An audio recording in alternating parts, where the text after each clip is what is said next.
Monsieur l'immense Michel Buquet.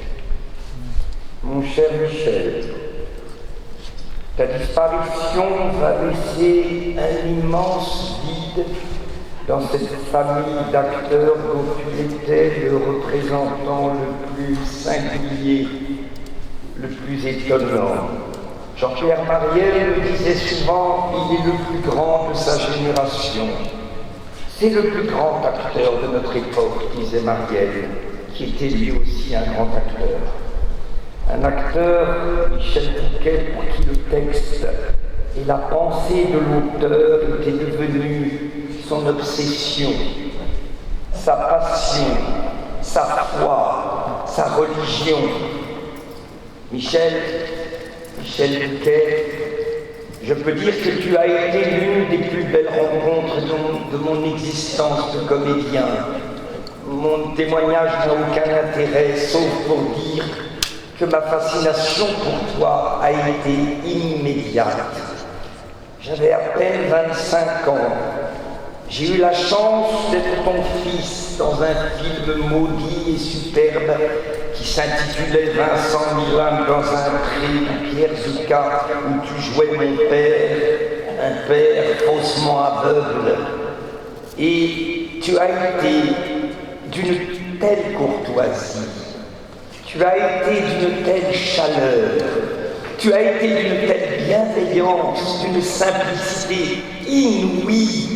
Les mots ont perdu leur sens dans l'époque que nous traversons.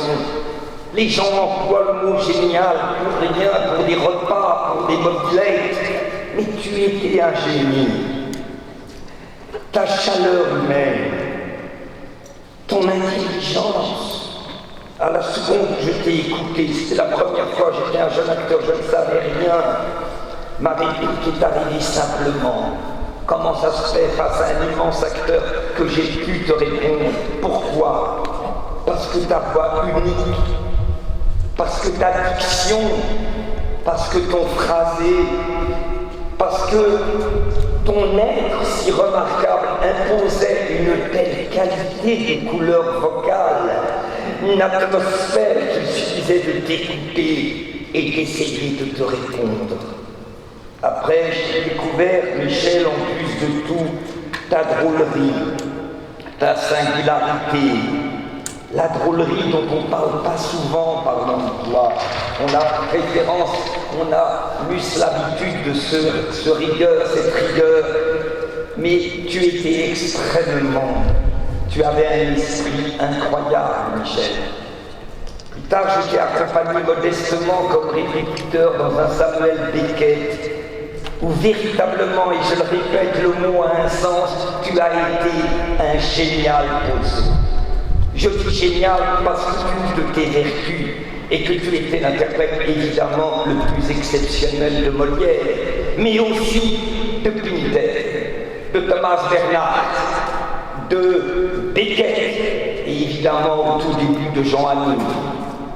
C'est dans ce répertoire singulier que tu excellais, particulièrement dans ce Beckett où tu jouais un Pozzo que personne n'avait jamais incarné comme toi. Ce Pozzo entrait dans la cour du Palais des Papes. Le Palais des Papes était bourré de spectateurs et de spectatrices. Toute ma vie, je me rappellerai, Juliette était là, Juliette Carré était là dans les spectateurs, évidemment. Tu es rentré dans cette cour du Palais des Papes en disant ces quelques mots, je me présente, Pozzo, je suis Pozzo, mon nom ne vous dit rien, je vous demande si mon nom ne vous dit rien. Et les 1500 personnes du Festival d'Avignon étaient sidérées. Elles étaient sidérées, elles ne se posaient aucune question. Parce que quand tu jouais, Michel, tu imposais quelque chose qui est de l'ordre, ce qui est très rare, de l'incontestable. Personne ne pouvait jouer à ta place. Personne ne pouvait te remplacer. Tu étais l'essence et l'unique. Ta vie, Michel, a été consacrée aux écrivains et aux auteurs de génie.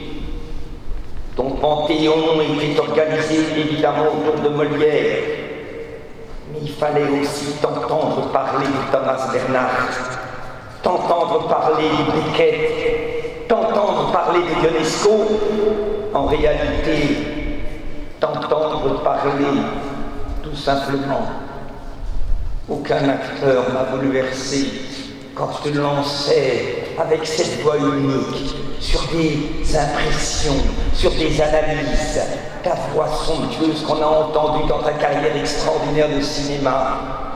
J'ai eu la chance, Michel, avec mes camarades, d'avoir reçu de ta part une formule qui est comme une boussole dans ma vie. Tu m'as dit un jour, en sortant d'un spectacle, qu'il ne fallait jamais oublier que quels que soient les succès, quels que soient les échecs que nous traversions, que quand le public était là, nombreux, il ne venait jamais nous regarder jouer, mais il venait jouer avec nous. Oui, Michel, ces deux phrases qui ont l'air d'être si proches, ces deux phrases incarnent l'immense travail que tu as su faire pour comprendre qu'ils ne viennent pas nous regarder jouer, mais qu'ils viennent jouer avec nous. Ces deux phrases que nous essayons d'essayer de pratiquer après toi, modestement. Tu m'avais dit de Louis Jouvet que tu adorais avec Charles Villain, parce que tu avais un sens génial des formules. Ton génie était dans les formules aussi. Tu m'avais dit de Jouvet, l'immense Jouvet, notre patron, le plus grand théoricien de notre métier. Tu m'avais dit, il est notre Dalai Lama. Il est notre Dalai Lama. Comme Jouvet, Michel, j'ai l'impression que tu es de cette même famille unique qui ont consacré leur vie au service de l'auteur. Comme Jouvet, tu avais l'ambition de comprendre ce métier incompréhensible de comédien.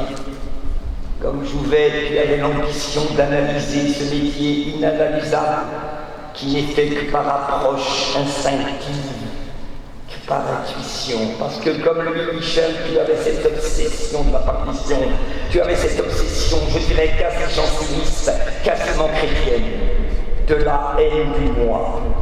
De la haine du moi qui veut s'assouvir dans le personnage et qui envahit les personnages de sa personnalité. C'est ça l'unique, étonnante révélation, c'est que tu avais une personnalité immense et tu t'es battu toute ta vie pour disparaître. Et là encore, c'est un point commun avec Jouvet. Ton ambition était de disparaître pour que le personnage, pour que l'auteur se révèle. Tu n'avais qu'une obsession, restituer la pensée, restituer la sensation de l'auteur, restituer le mystère de l'auteur.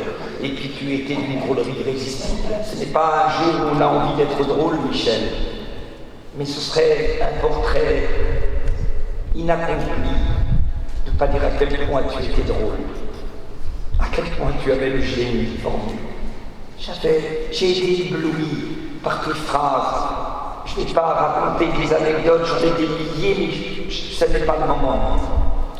Mais un jour, à Montmartre, bien avant la loi anti-tabac, il y a eu un déjeuner pas loin de la place Clichy, dans cet hôtel qui s'appelle La Terrasse, en haut du pont Colincourt. Très gentiment, la dame qui s'occupait du restaurant nous a demandé « Vous voulez être dans la partie fumeur ou non fumeur ?» Et tu m'as regardé avec un sourire incroyable et tu m'as dit, elle me demande si nous voulons être en zone fumeur alors que Tchernobyl vient d'exploser. Et ça, c'est ton talent des formules. Tu m'as montré ce chemin de la drôlerie, de la fantaisie et de la rigueur. Et maintenant, je pense évidemment, que Michel Bouquet et son épouse, Juliette Carré, qui est là, à qui je pense aujourd'hui, Juliette, qui était l'objet d'amour de Michel, l'objet de vénération, l'objet de fascination. Elle était hissée à un niveau absolument immense qu'elle méritait.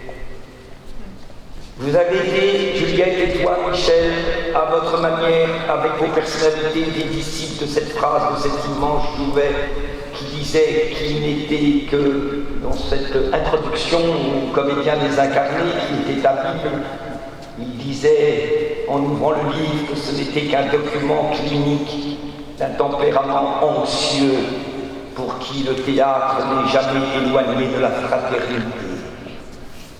En plus de tout, Michel, tu as été un très grand professeur, un immense professeur de théâtre, comme le Jouvet.